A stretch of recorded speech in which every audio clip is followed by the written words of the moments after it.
hearing. So a few years ago, I wrote this book, and it's about the simple things that we have to do to be successful and to understand how important our habitual thoughts are in terms of accomplishing what we want to have big picture in our life and in our business. One of the things I've learned in my speaking and my sales career is that a lot of times we know the words. You know, you can know the words the way that LA knows the words. But if you don't have that spirit, if you don't have the willingness to use the words, if you don't have the mindset, the expectation of success, then you're not going to use all the training that he or Sean or anybody else provides. We have to have the mindset, the expectation that it's going to work. We have the expectation that we're going to be successful. So this book is really about what I call the conundrum of human nature.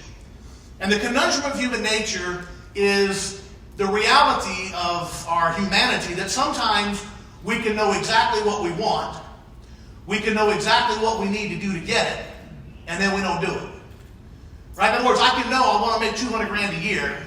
I know what I got to do. I got to do what LA tells me to do, right? But I won't do it.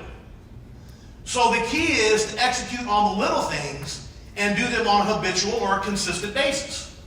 You know, it's not about the scope of what we do every day. It's about the consistency with which we do them. So, how does it feel to make more money? Well, we don't have the audio, so it doesn't matter. Oh, there we go. Okay, let's try that again. Now we have audio. There we go.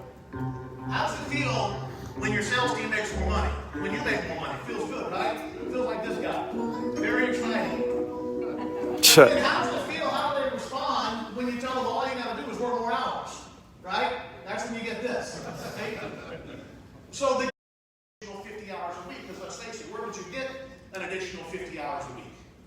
The reality is it's about productivity. How do we produce more without having to work an additional 50 hours that you really don't have the 50 hours anyway?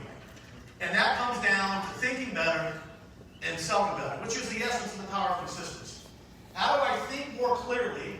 You know, I heard someone mention, LA mentioned, I think Sean mentioned it too, in terms of priorities. Never let that which is most important be at the mercy of that which is least important. Right? So how do we focus on the right things? And you think about it, it's not about the 100th step or the 50th step of something you're trying to accomplish. It's about the next step, right? I mean, Lao Tzu said that a couple thousand years ago. A 1,000-mile journey begins with what? The same step. So how do we take the first step? How do we get started executing on the things we need to do? It all comes down to our habitual thoughts. So in 2004, I opened a small company in my living room.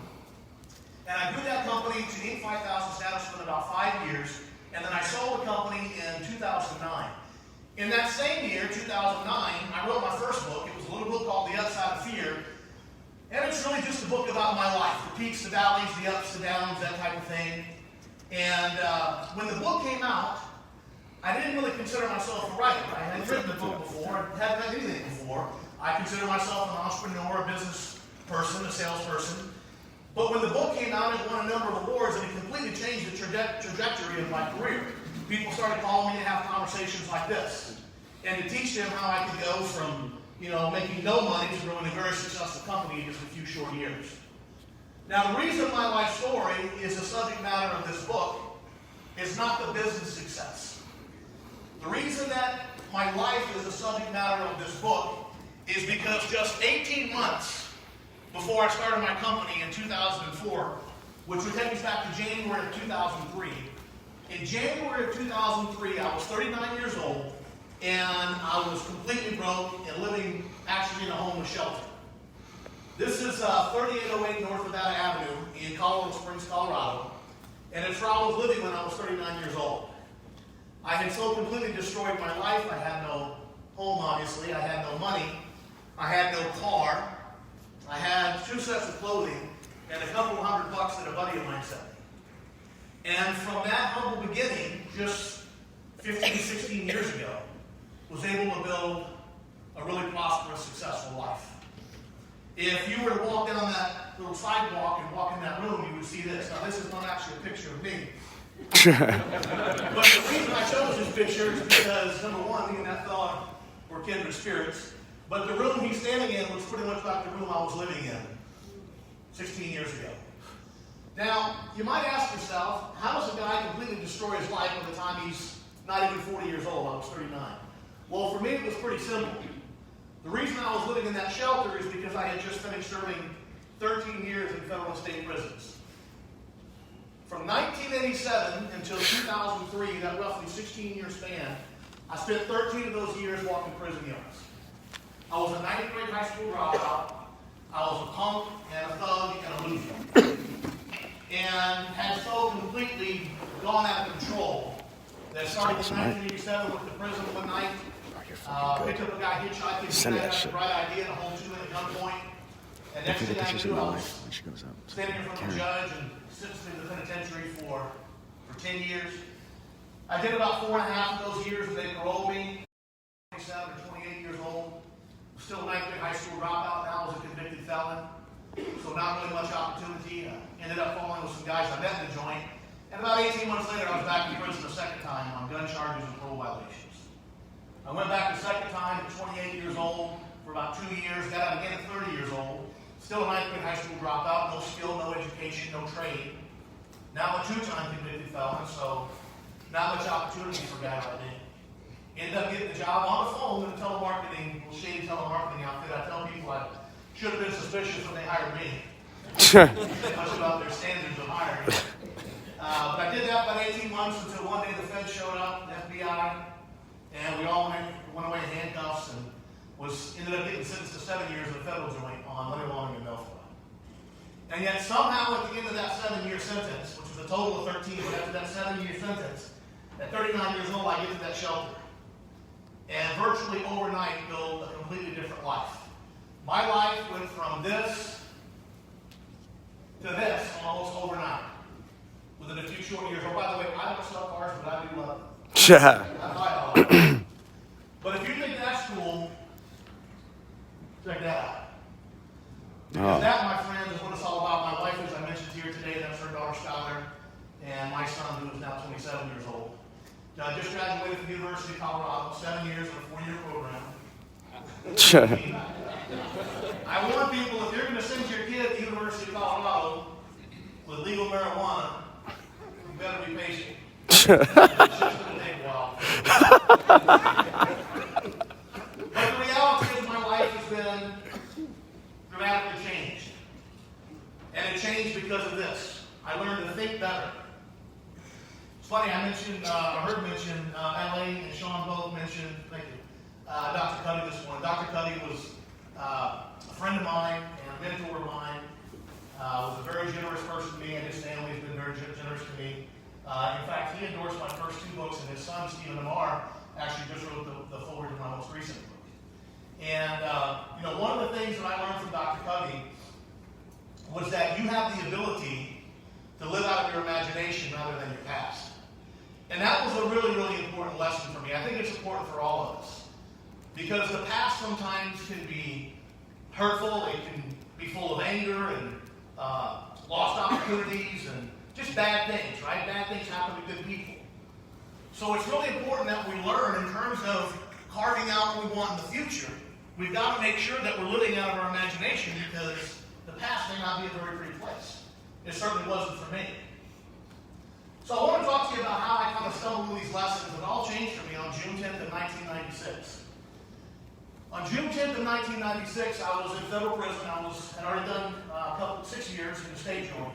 Now I was just starting that 7 years in the federal joint. And on June 10th of 1996, one of the cops walked in the cell house and gave me a note to call home. And I called home and I learned that my father had suddenly and unexpectedly died at just 59 years old.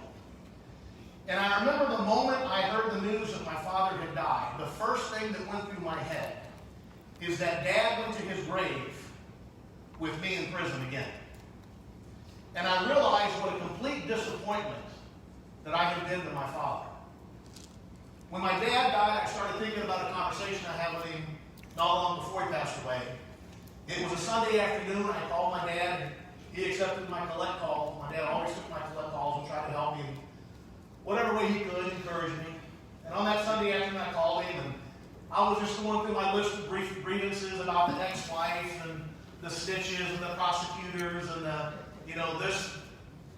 this person's disappointed me and how the whole world seemed like they were out to get me. And if the world would just let me alone, I'd be fine.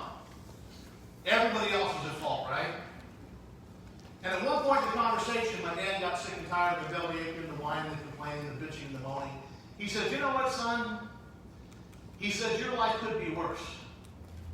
I said, Dad, how the hell could my life be any worse?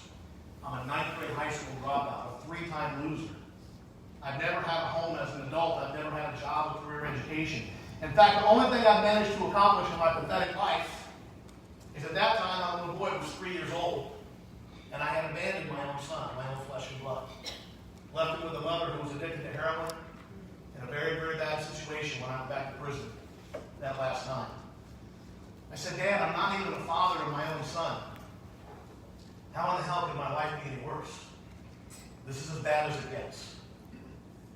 And my dad said, son, you're still breathing. And as long as you're breathing, you still have a shot to change your life. But only you can do it. And not realizing the importance of those words, the significance of those words, I said, thanks, Dad. More of a thanks for nothing, Dad. Exchanged my I love yous with my dad. I hung up the phone, and I never spoke with him again. And that turned out to be the last thing he would ever say to me. 2 weeks later, he was gone. And when he was gone 2 weeks later, and those words began to resonate in my head, the reality of my life hit me square in the face. I could no longer escape and deny what my life was, what I had become.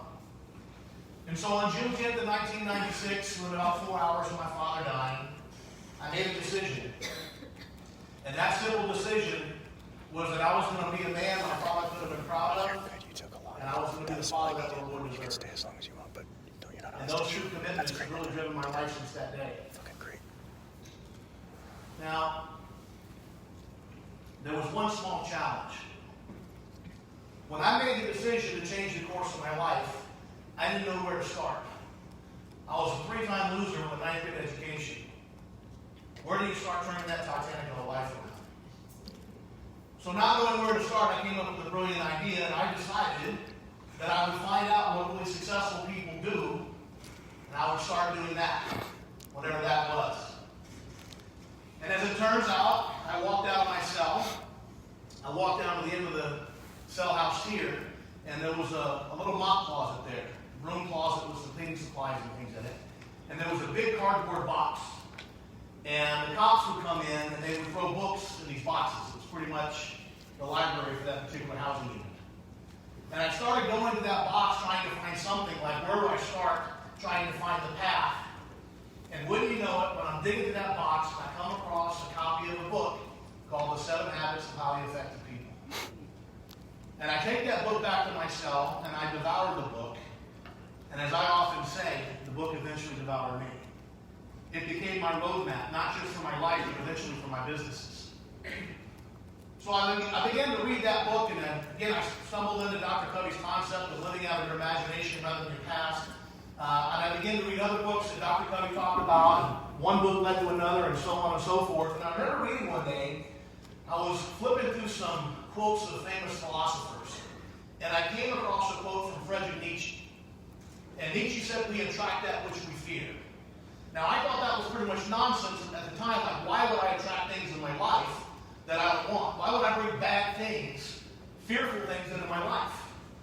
So I just kind of dismissed it. Later on that summer, in that same summer of 1996, I was flipping through the pages of the Bible one day.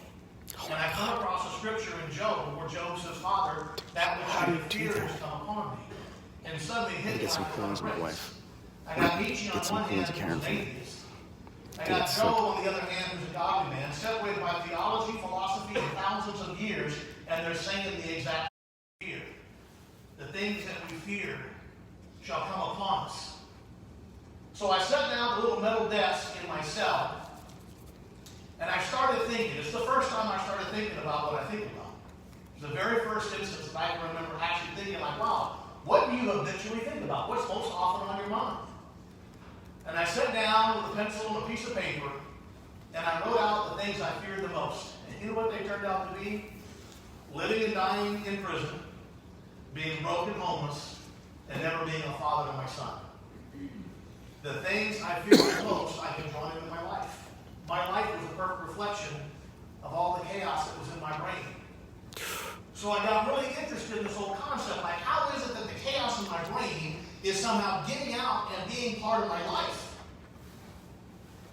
So I decided I need to start putting something different in here. Sat down at that same metal desk, I took out another sheet of paper, and I wrote out what a perfect life for me would look like. I started living out of my imagination, as Dr. Covey suggested I should. And the first thing I wrote down on that sheet of paper was that I'm an awesome father to my son. Now, I wasn't an awesome father at the time, was I? I was in prison and abandoned my son. But again, I was dreaming big. I was living out of my imagination. I wrote down on that sheet of paper that I'm wealthy and beyond my wildest dreams, that I have a beautiful home in the mountains of Colorado, a beautiful home on the beaches of Maui, a beautiful wife that I can love and trust. And the last thing I wrote on that sheet of paper at the very bottom was that I am a man of honor, character, and integrity. I was a career criminal at the time, but I was dreaming big. And I took that sheet of paper, and I took a tube of toothpaste, and I put the toothpaste in the back of the piece of paper and stuck it to the wall of my cell. And there it rested for the next 7 years.